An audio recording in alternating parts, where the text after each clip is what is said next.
A paz do Senhor Jesus a todos. Estamos aqui para mais uma sequencial aula de Escola Bíblica Dominical. Revista que nós estamos estudando da Betel, terceiro trimestre de 2018, que está falando a respeito de Israel e os seus 70 anos, o chamado de uma nação e o plano divino de redenção para essa nação. Nós hoje vamos estudar a lição de número 12, que tem por título a volta do exílio e a preservação do povo de Israel. Então nós vamos aprender muitas coisas a respeito do povo de Israel em si. Nós vamos aprender ali no tópico 1, ali sobre a reconstrução do templo, quem era Esdras, o retorno para reconstruir o templo e a obra da reconstrução ela é iniciada. No segundo tópico, nós vamos falar focar mais na reconstrução dos muros, aprendendo com Neemias, vencendo os opositores da obra, porque se levantaram opositores ali. E a restauração do muro, que é concluída. E ali no terceiro tópico é um período que ele ali no período dos Macabeus vai abranger um pouco mais aquele período ali que é chamado de período intertestamentário, ou período de silêncio, As Bíblias mais antigas costumam ter a divisão do Novo e do Antigo Testamento por uma página em branco. Então essa página em branco ela representa um período aproximadamente que a lição vai abordar de 400 anos, Mas tem mais eruditos, e eu acredito nessa datação mais certa que sejam exatos 430 anos esse período exato ali. Nós vamos falar então sobre esse período dos Macabeus, ali sobre o Holocausto, bem ali no canto direito da sua tela, vai estar falando a respeito ali de o Holocausto, No Holocausto nós entendemos ali no Antigo Testamento que era uma oferta totalmente queimada a Deus, só que esse Holocausto que nós vamos estudar não tem nada a ver com isso, Nós vamos ver que aqui esse Holocausto ele tem mais a ver ali a respeito da Segunda Guerra Mundial. E depois, nesse último tópico 3.3, que é na lição aqui eu coloquei 3 pontinhos lá no final, vai falar um pouco sobre a independência nacional e o reconhecimento mundial de Israel. Então, que Deus abençoe a cada um de vocês que já estão assistindo esta videoaula, que Deus abençoe a cada um de vocês e venha lhe edificar. E que esta lição venha lhe trazer muito conhecimento para você expor na sua lição de escola bíblica dominical de sua congregação. Vamos começar. Antes de entrarmos literalmente na aula, eu quero aqui agradecer a Deus por essa oportunidade que Ele tem nos concedido de estarmos fazendo essas lições, Nós aproveitamos um pouco do tempo que éramos para estar ociosos e vamos o quê? Estudar a palavra de Deus e levar o conhecimento da palavra de Deus para o povo de Deus. Depois quero agradecer a pessoa do nosso pastor presidente, pastor Newton, pastor do Campo Pedro Ludovico. Eu que sou especificamente da congregação de Vila Maria, o meu pastor, o pastor Kleber. Então quero agradecer a todos, o Campo Pedro Ludovico, o pastor Newton, o pastor Kleber, que tem nos ensinado, tem nos incentivado, incentiva bastante a igreja na questão do ensino da palavra de Deus, que devemos estudar a palavra de Deus, principalmente pela era que nós estamos vivendo, irmãos? Então, que Deus em Cristo abençoe a cada um de nós. Na introdução, nós vamos falar aqui a respeito de... Diz assim a introdução: após 70 anos de cativeiro, Deus usou de misericórdia para com seu povo e restaurou a sorte da nação. Com uma liderança forte e o auxílio dos profetas, os judeus que retornaram deram início à reconstrução do templo e da cidade de quem? De Jerusalém, Então nós vamos ver na abordagem dessa lição que o tempo, que é na lição ontem, na lição anterior que nós estudamos, o tempo do cativeiro babilônico, e aqui ele encerra. Acabou o período do cativeiro babilônico, profetizado ali por Jeremias no capítulo 25 de seu livro. Acabou aquele período que foi determinado por Deus 70 anos, que foi o período que Deus puniu ali o povo de Israel, por eles não guardarem as leis, por se desviarem o seu foco dele, né, por adorar outros deuses, né, e principalmente 70 anos exatos é exatamente por causa daqueles chamados anos sabáticos, né, que de 7 em 7 anos eles deveriam deixar a terra descansar um ano, né, e eles não deixavam a terra descansar.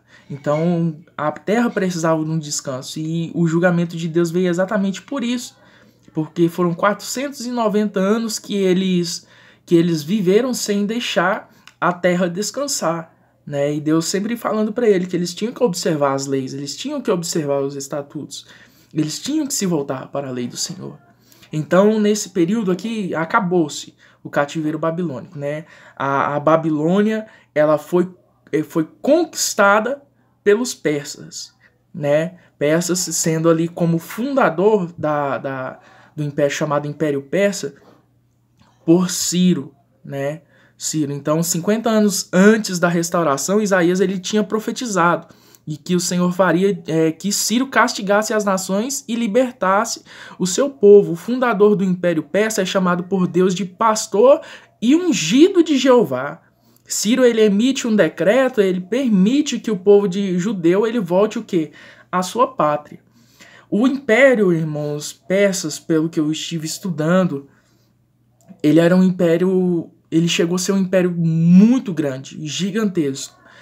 Talvez quando a gente pesquisa, a gente não ache tantas informações quanto nós queríamos, por causa que a história ela sempre vai priorizar as nações vencedoras. Então a Pérsia, ela muitas das vezes ela é rejeitada, por quê? Porque mais tarde ela veio cair na mão da Grécia. Então por isso eles são muito rejeitados, mas eles foram um império grande. Qual foi o destaque da Pérsia, irmão? Só para você especificar isso na sua lição de escola bíblica dominical, que é muito importante que os alunos saibam isso. Por que o Império Persa ele cresceu tanto naquela época a ponto de derrubar a Grande Babilônia, que era vista como uma fortaleza? Nós vimos isso na lição anterior. Muros que mediam 25 metros de altura. O destaque da Grande Pérsia era por causa que Ciro, sendo rei, quando ele dominava uma nação, diferentemente dos outros povos que costumavam o quê? Escravizar, matar. Ciro não. Ciro ele simplesmente o quê? Faz o recolhimento de impostos, dá uma liberdade religiosa para cada nação que ele conquista, para que eles estabelecessem seu culto, prestassem seu culto. Então, por isso que os judeus eles tiveram essa liberdade. Por isso que os judeus tiveram essa liberdade de voltar para a sua terra. Era dessa maneira, porque ele enxergava muito mais além. Porque se ele não fizesse isso, na visão de Ciro, ele pensava da seguinte maneira, ele falava assim, se eu subjugar esse povo e fazer eles acreditarem em tudo que eu acredito, se eu subjugar esse povo e fizer eles não adorarem os deuses que normalmente eles servem, mais cedo ou mais tarde eles podem criar uma revolta entre eles, certamente, e me matar, colocar outra pessoa no poder, e então o império que agora é meu, vai ser de outra pessoa. Então ele tinha essa mentalidade, ele tinha essa forma de pensar. Então ele estabelece que cada povo que ele domina tem essa liberdade religiosa para adorar o seu Deus, para servir o seu Deus. E aqui nós entramos em quem era Esdras, né? Esdras ele era filho de Seraías, o sumo sacerdote, que foi assassinado por Nabucodonosor em 586, durante o período do quê? Da terceira leva do povo de Israel para a Babilônia, né?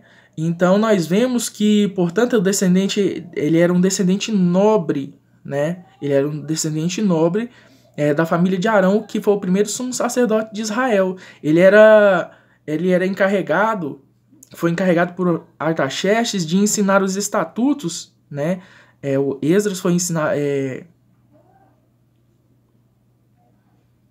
encarregado por Artaxerxes de ensinar a lei mosaica ao povo de Israel. Esdras ainda atuou em Judá de forma decidida contra o pecado dos casamentos mistos que estavam sendo praticados pelo povo, até mesmo pela liderança, né? Então Deus ele usa ali a Babilônia para trazer umas verdades espirituais ao povo de Israel. Primeiramente, que eles deveriam ser fiéis a Deus. E quando o povo de Israel eles percebem que eles deveriam ser fiéis a Deus, então Deus ele usa a Pérsia a ponto de chegar a chamar este rei Ciro, né? Este rei desse império persa, o rei Ciro, de ungido de Deus. De ungido de Deus. Por quê? Porque ele trabalhou com a nação da forma que ele quis. E agora que ele plantou essa consciência no povo de Israel, agora ele vai libertar o povo. Então ele usa o Império Persa no ano 539 para o quê? Derrubar ali o Império Babilônico. Então eles começarem a prestar este serviço, né? Este pagamento de impostos, né? Para o povo persa em si. Nós vemos que nesse tópico 1.2, o retorno para reconstruir o templo, ali que quando eles, Ciro dá essa permissão para eles voltarem à sua terra, eles voltam em 3 levas.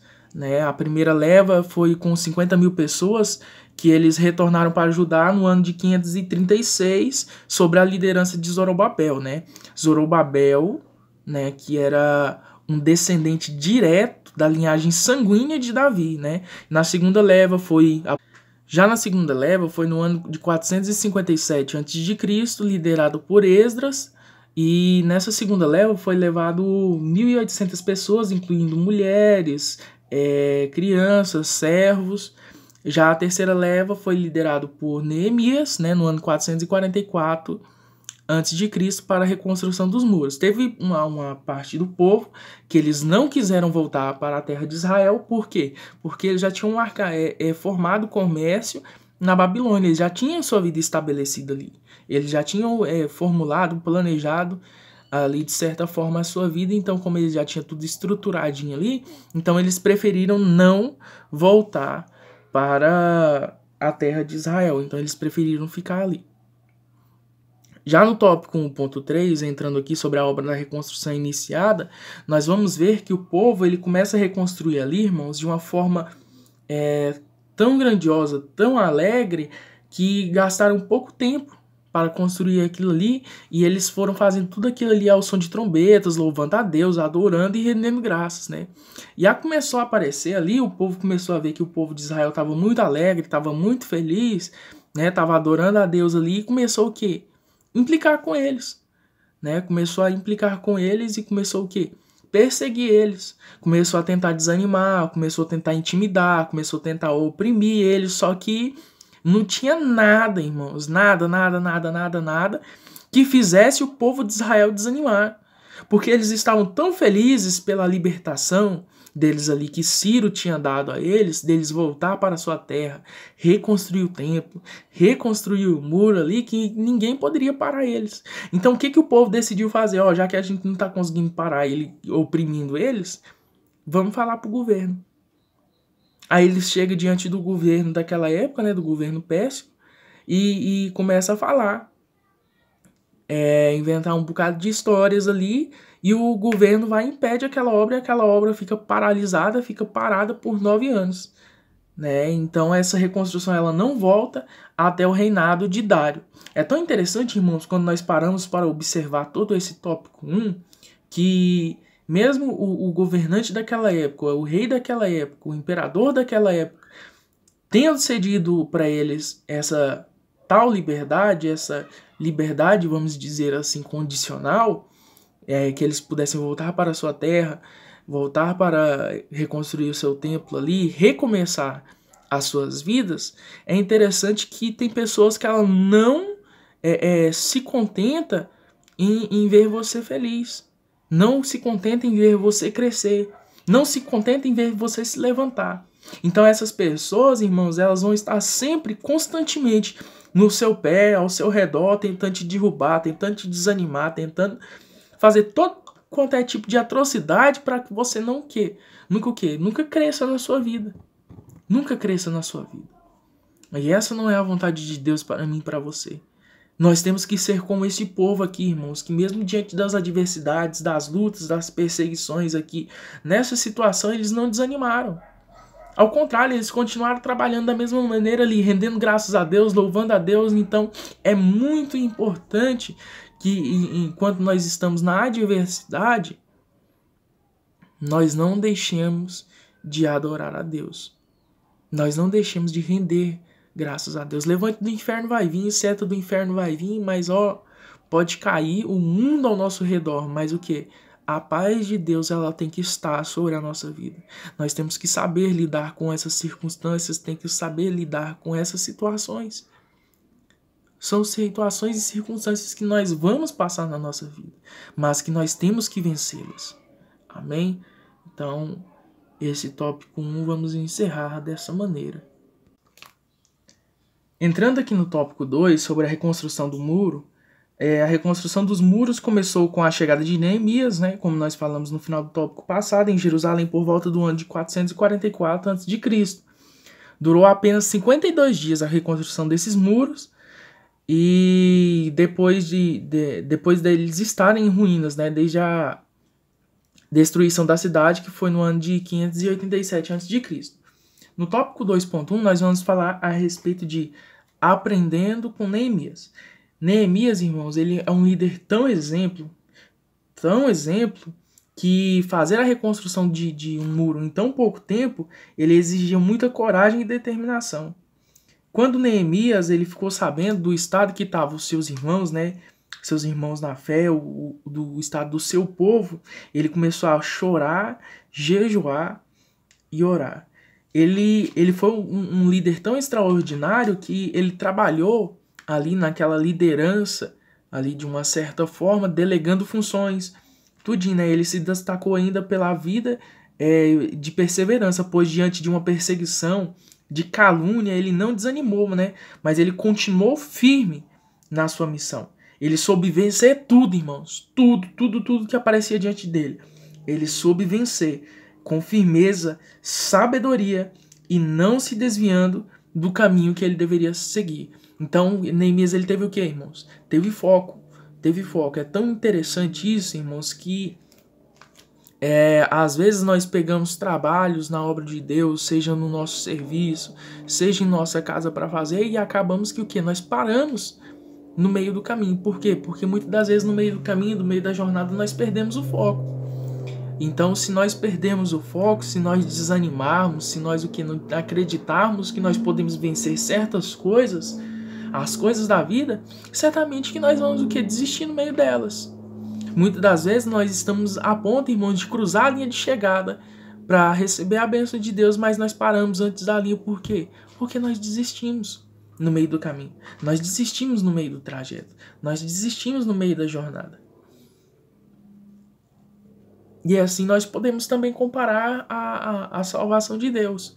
Muitas das vezes eu gosto de comparar a salvação de Deus como se fosse o quê? Uma viagem de um trem, ou uma viagem de um ônibus, ou a viagem de um avião, uma viagem no geral. Quando a gente compra uma passagem, né, nós compramos uma passagem, a exemplo, daqui para a Bahia, né, de Goiânia para a Bahia, de São Paulo para a Bahia, de um lugar para o outro. Nós estamos predestinados a chegar nesse destino. Quer dizer que eu vou chegar? Não. Às vezes o desânimo da vida, às vezes uma depressão me abate, às vezes alguma coisa vem sobre a minha vida e eu desisto de caminhar o resto dessa jornada. Às vezes tem muitas pessoas hoje em dia que, vamos dizer assim, teoricamente estão pulando do trem, estão saltando de aviões, estão descendo do ônibus. Né? Por quê? Porque eles decidiram de caminhar nos caminhos de Deus. Eles têm essa passagem, essa predestinação, essa passagem que eles comprou. Como assim? Aceitando a Cristo como seu Salvador. Pela graça, mediante a fé. Mas elas desistem no meio do caminho. Por quê? Talvez os desafios da vida sejam muito maior do que o seu psicológico. Talvez seja uma falta de fé. São tantas coisas que nos abatem, irmãos, nesses últimos dias. E nós temos que ter essa firmeza espiritual, essa constância. Nós vemos a carta aos Coríntios, o apóstolo Paulo ele escreve ali no capítulo de número 15, versículo 58, fala que nós temos que ser o quê? Constantes na obra do Senhor, sabendo que o nosso trabalho ele que não é vão. Ele não é vão no Senhor, não é vão, jamais. Tudo que você faz para Deus, irmãos. Fique tranquilo. Deus ele há de te recompensar. Se não for nessa vida, irmão, vai ser numa próxima vida, na vida eterna. Então, não desanime, não perca a fé, né? Siga em frente. Sobre vencendo os opositores da obra, é tão interessante que Zorobabel ele enfrentou uma oposição a ponto da obra ficar embargada, né, por 9 anos, que foi aquele período que nós comentamos ali. E Neemias ele enfrentou oposição externa e interna. Sanbalate, que era o que estava perseguindo eles ali, iniciou uma guerra psicológica contra Neemias, os construtores do muro. Mas ele não cedeu e nem protestou, apenas permaneceu firme. Então, irmãos, eu gosto de comparar esse Sanbalate e os seus amigos como se fosse o quê? Satanás e os seus demônios na nossa vida. Muitas das vezes ele vai se levantar contra a nossa vida para tentar nos derrubar, tentar nos deixar desestruturado, desamparado. No entanto, a fé e a coragem de Neemias inspiraram o quê? Todo o povo. Havia também um perigo interno, pois o povo estava reagindo à ameaça de guerra que Sanbalate estava colocando sobre eles ali, e a fadiga natural dos trabalhos produziam começou a desanimar o povo. É tão interessante, irmão, que lá no meio do tópico 2.2 vai falar que Sanbalate ele iniciou uma guerra psicológica. Olha só, se você analisar, para analisar hoje em dia nas igrejas, você quase não se vê pessoas possessas por demônios. Por quê? Porque mais de 70%, podemos dizer assim, hoje em dia, o demônio ele muda suas estratégias, irmão, durante o tempo. Podemos dizer que mais de 70% hoje, irmãos, eu não tô falando que eu fiz pesquisa sobre isso, não. Eu estou dando um dado por causa que não é algo tão comum hoje em dia, possessão de demônio. Então, nós podemos dizer hoje que mais de 70% das igrejas, elas podem estar com demônios lá dentro. Mas são demônios que talvez eles não se manifestam, mas simplesmente trabalhando no quê? No psicológico dos fiéis.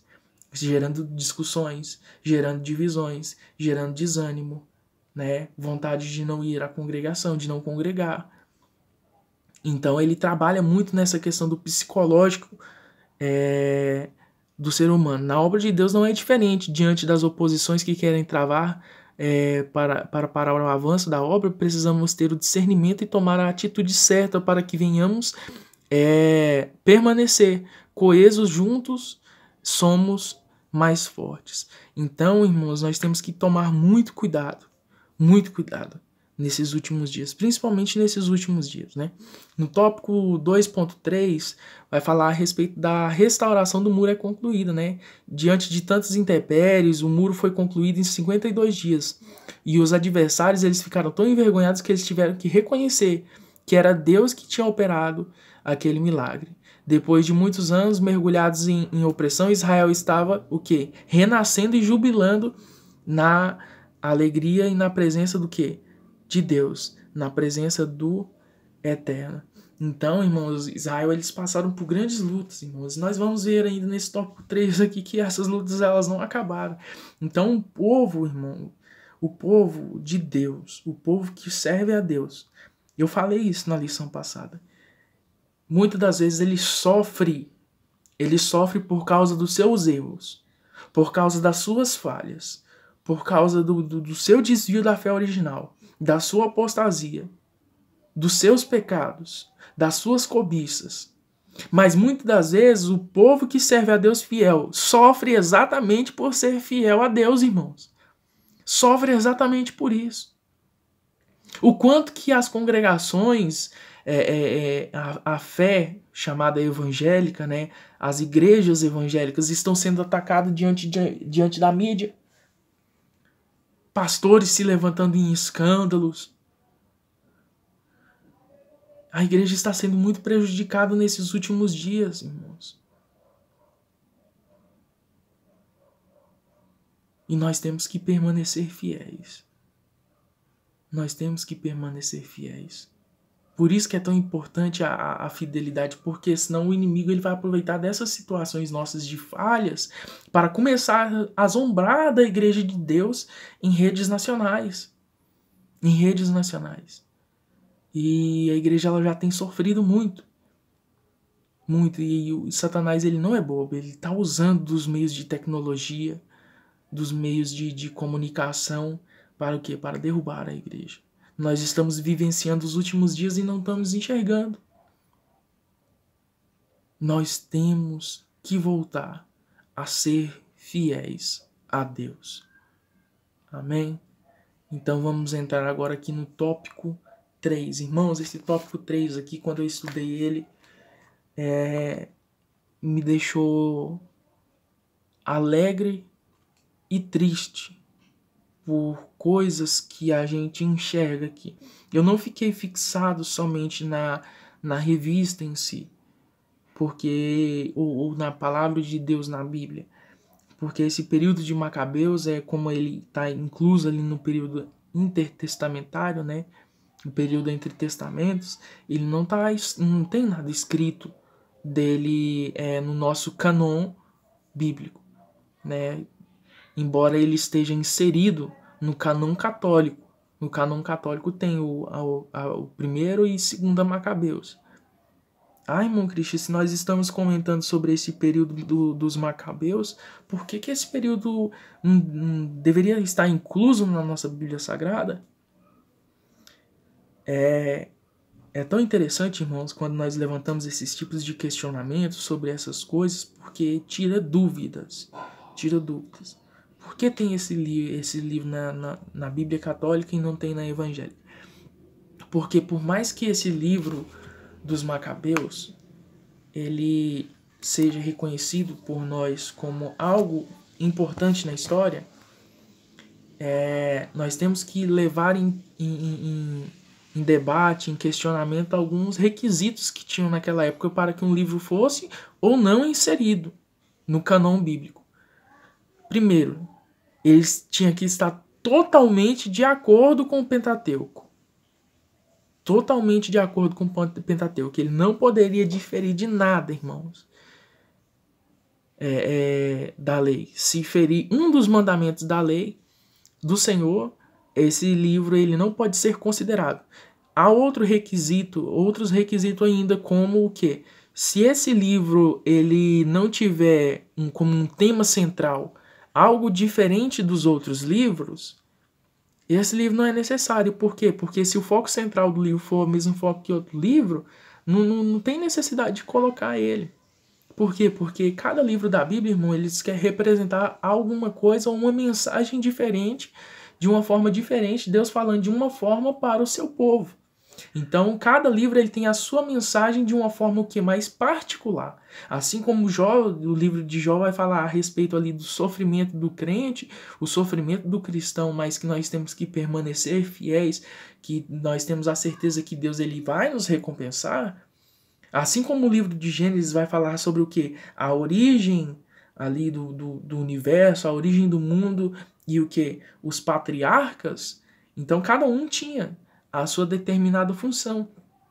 Assim como nós temos os livros da lei, como o Êxodo, que era um livro focado ali no povo de Israel, o livro de Levítico, que era mais focado ali nas questões religiosas, focadas mais ao sacerdócio, né? Irmão Cristian, mas isso da questão do sacerdócio não é aplicável a nós, porque nós não descendemos da tribo de Levi.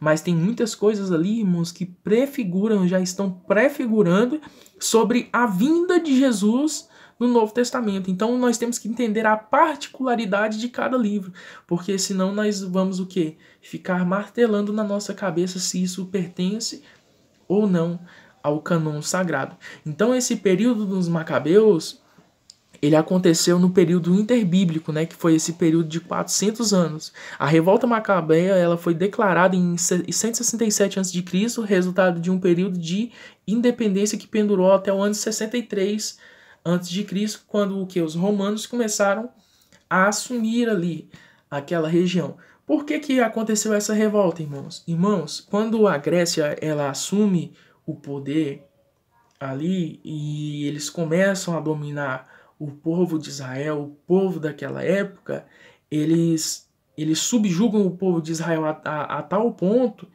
que o templo que era de adoração a Deus, eles erguem uma estátua de adoração a outros deuses ali dentro. A adoração a outros deuses. E existia uma família naquela época que eles ainda eram muito fixados nessa mentalidade assim, não, nós não podemos deixar essas coisas acontecerem por causa que o juízo de Deus já veio sobre nós, por causa que nós fomos desobedientes a Deus, e essa coisa está acontecendo novamente com o povo de Israel. Nós estamos sendo subjugados, nós estamos sendo martirizados por esse povo de uma forma psicológica, seja escrava ou seja qual for. Então esse povo, essa família chamada de uma família macabeia, e esse povo ele se revolta, eles trazem uma grande revolta ali diante do Império Grego. E essa família macabeia que tem um grande destaque naquela época para um chamado Judas Macabeu, eles fazem uma revolta naquele tempo ali, destruindo tudo aquilo ali que a adoração a outros deuses, e eles conseguem tomar o poder. Eles conseguem, através dessa revolta, tomar o poder da mão daqueles que estavam, ora, os oprimindo. Isso é tão interessante, irmãos, que logo após isso as condições econômicas deles melhoraram, a justiça era devidamente administrada, né? Por os tribunais, e a vida religiosa experimentou um importante despertamento à vida deles. Né? Essa revolta macabeia causou isso. E Deus ele usou um meio de garantir a sobrevivência da fé judaica e a não aceitação da religião pagã dos gregos. Então eles criaram uma consciência nesse período de orgulho nacional, uma perspectiva da espera de um Messias que trouxesse para eles uma eterna libertação desses povos que sempre voltavam de tempos em tempos para subjugá-los. Foi nesse período intertestamentário, esse período de 400 anos, que surgiram diversas religiões mais conhecidas, algumas conhecidas como os saduceus, como os fariseus, e outros que é chamado também de essênios, né? Os fariseus eles eram chamados de os separados, né? Os santos. Eles prezavam muito pela lei de Deus, de uma forma muito rígida. Já os saduceus, irmãos, eles ficavam mais designados ali para a parte de sacrifícios, ali na questão dos sacrifícios diários. Só que os saduceus, nessa época, criou-se essa divisão entre saduceus e fariseus por causa do quê? Por causa que os saduceus eles adotaram em sua cultura muitas coisas de características da cultura dos gregos. E os fariseus eles não aceitavam isso de forma alguma. Eles não aceitavam isso de forma alguma. Então, embora viesse aquele estudo pelos saduceus que era dado ali no templo, né? Os fariseus, eles, através das sinagogas, eles arquitetavam um planejamento ali de tirar aquela mente contaminada com a cultura dos gregos da mente das pessoas. Já os essênios, ele é um povo assim que a gente não sabe muito dizer a sua origem, mas eles eram mais calmos, eles eram um povo mais patriota, não se sabe muito a dizer, eu não sei dizer muito a respeito deles, por causa que eu não consegui tanta informação. Agora entrando ali no tópico 3.2 sobre o Holocausto, irmãos, esse Holocausto, irmão, foi terrível, terrível, terrível, terrível. Como eu disse, não tem nada a ver com o Holocausto que era oferecido no Antigo Testamento ali, onde uma oferta ela era totalmente queimada a Deus. Aliás, podemos considerar que sim, né? Por causa que era algo totalmente sacrificado, né? O Holocausto. Então, o Holocausto ele aconteceu durante o período da Segunda Guerra Mundial, onde Adolf Hitler, através de uma perseguição chamada de perseguição antissemita, difundia e levada a cabo pelos alemães, milhões de judeus vieram a morrer de maneira desumana. Conhecido como Holocausto foi por causa que 6 milhões de judeus, por determinação de Adolf Hitler, foram brutalmente assassinados durante a Segunda Guerra Mundial. Irmãos, isso foi uma coisa tão séria por causa que quando a gente vai estudar um pouco a respeito da Guerra Mundial, da Segunda Guerra Mundial, a gente vai reparar e vai ver dentro dessa Segunda Guerra que Adolf Hitler viu que o povo judeu ele tinha migrado ali para as regiões da Europa, né, por causa da diáspora. A diáspora aconteceu no ano 70 depois de Cristo, né? E o povo de Israel ele se espalhou. Muitos vieram para os Estados Unidos, alguns vieram para mais fixados ali na região da Europa, né? Na região que hoje também é conhecido como Espanha. Então, os alemães eles estavam crescendo, era um império que estava crescendo naquela época. E com a morte do presidente alemão daquela época, Adolf Hitler, que era um dos líderes do exército, né, da representação do exército daquela época, ele assume não somente essa liderança do exército, mas a presidência daquele país. E ele acreditava no quê? Numa raça, uma raça ariana, né, uma raça pura. E ele quer destruir todos aqueles, né, tirar dali todos aqueles que o quê? Que não pertenciam a essa raça pura, né? Então, cada pessoa que residia ali na Alemanha, residia onde houvesse o Império Alemão estivesse dominando, ela não que ela deveria ser morta, porque isso foi uma decisão tomada depois, né? Mas ele queria que eles não habitassem mais ali. Eles não queriam que mais habitassem ali. Então, tinha um outro general que trabalhava nas forças secretas ali dos alemães, e ele foi e chegou diante de Hitler e falou para Hitler, falou, olha, eu tenho uma solução, por causa que Hitler estava planejando mandar esse povo tudinho para uma ilha na África chamada de Ilha de Madagascar. Sim, aquela ilhinha isolada lá no cantinho do mapa mundi ali, quando você olha no mapa ali da África, era para aquela ilha, só que ia custar muito dinheiro. E como eles estavam durante um período de guerra, eles não poderiam gastar esse dinheiro, porque já se gastavam muito com questão de saúde, armamento e diversas coisas. Então ele falou assim, olha, Hitler, eu tenho uma solução. Vamos matar todo mundo. Vamos matar todo mundo. Vamos levar eles para uns campos de concentração e ali a gente vai realizando o extermínio.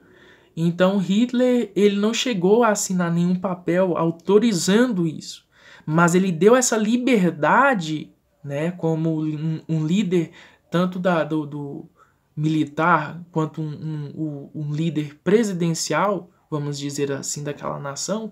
Ele permitiu que tal coisa acontecesse, né? Então o exército dos alemães eles realizaram essa obra, eles começaram a levar o povo judeu, todos aqueles que tinham 1/4, para você ter uma ideia, 25% do sangue que fosse que fosse judeu, né, que não pertencesse à nação deles, a esse povo que eles dessa raça ariana, dessa raça pura, se tivesse 25% de outra raça, eles não poderiam ficar.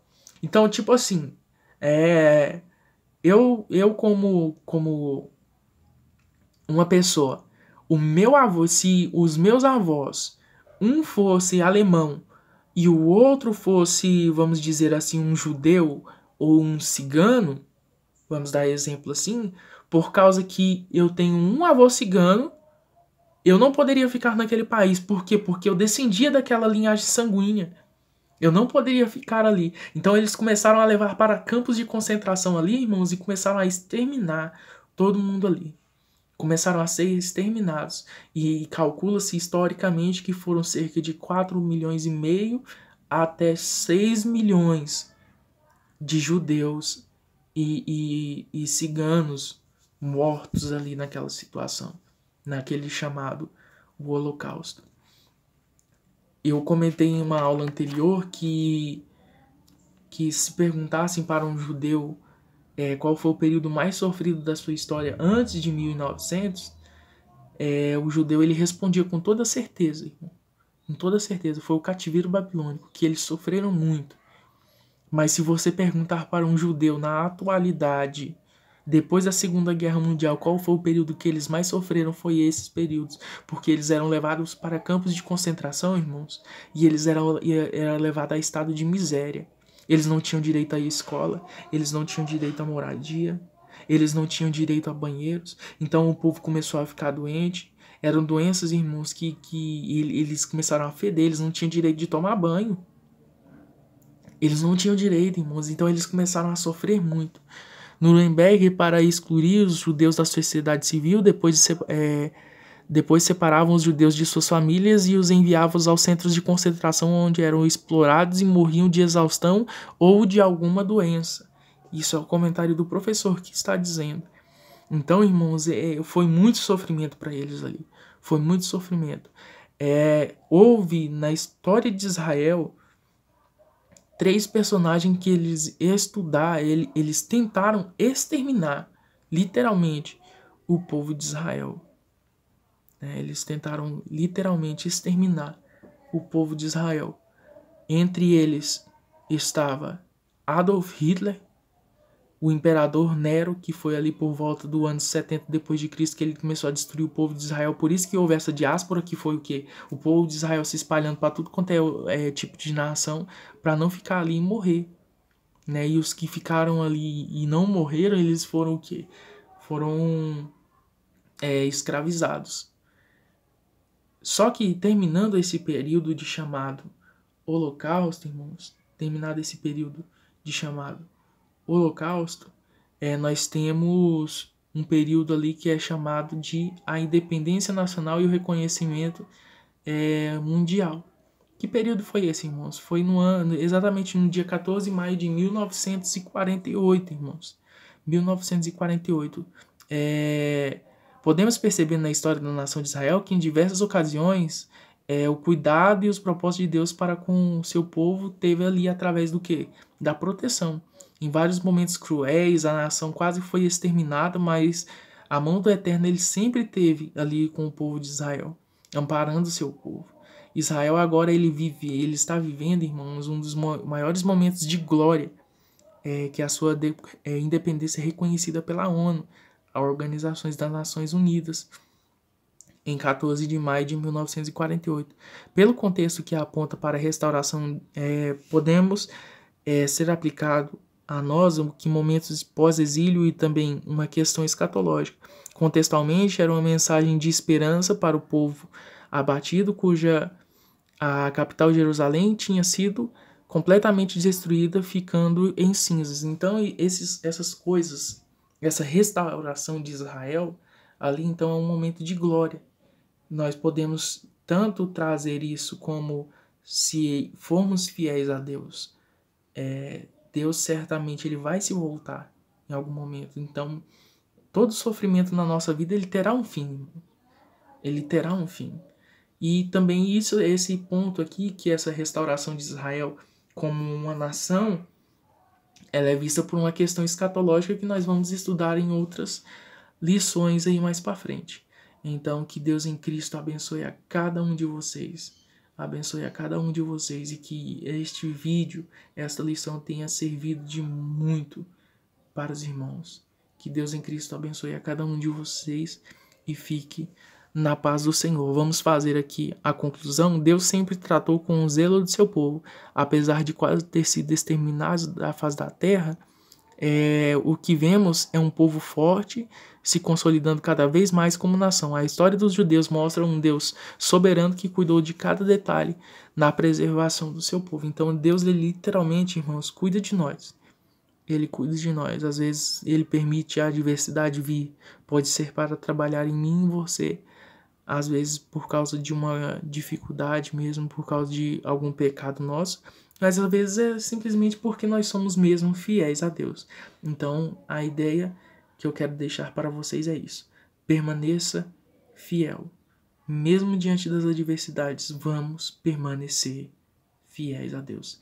Que Deus em Cristo abençoe a cada um de vocês que já tem visto esses vídeos que eu tenho tentado aqui explicar de uma forma simples, porque o meu conhecimento ele não é muito grande, mas que Deus em Cristo abençoe a cada um de vocês, a cada um, de uma forma sobrenatural.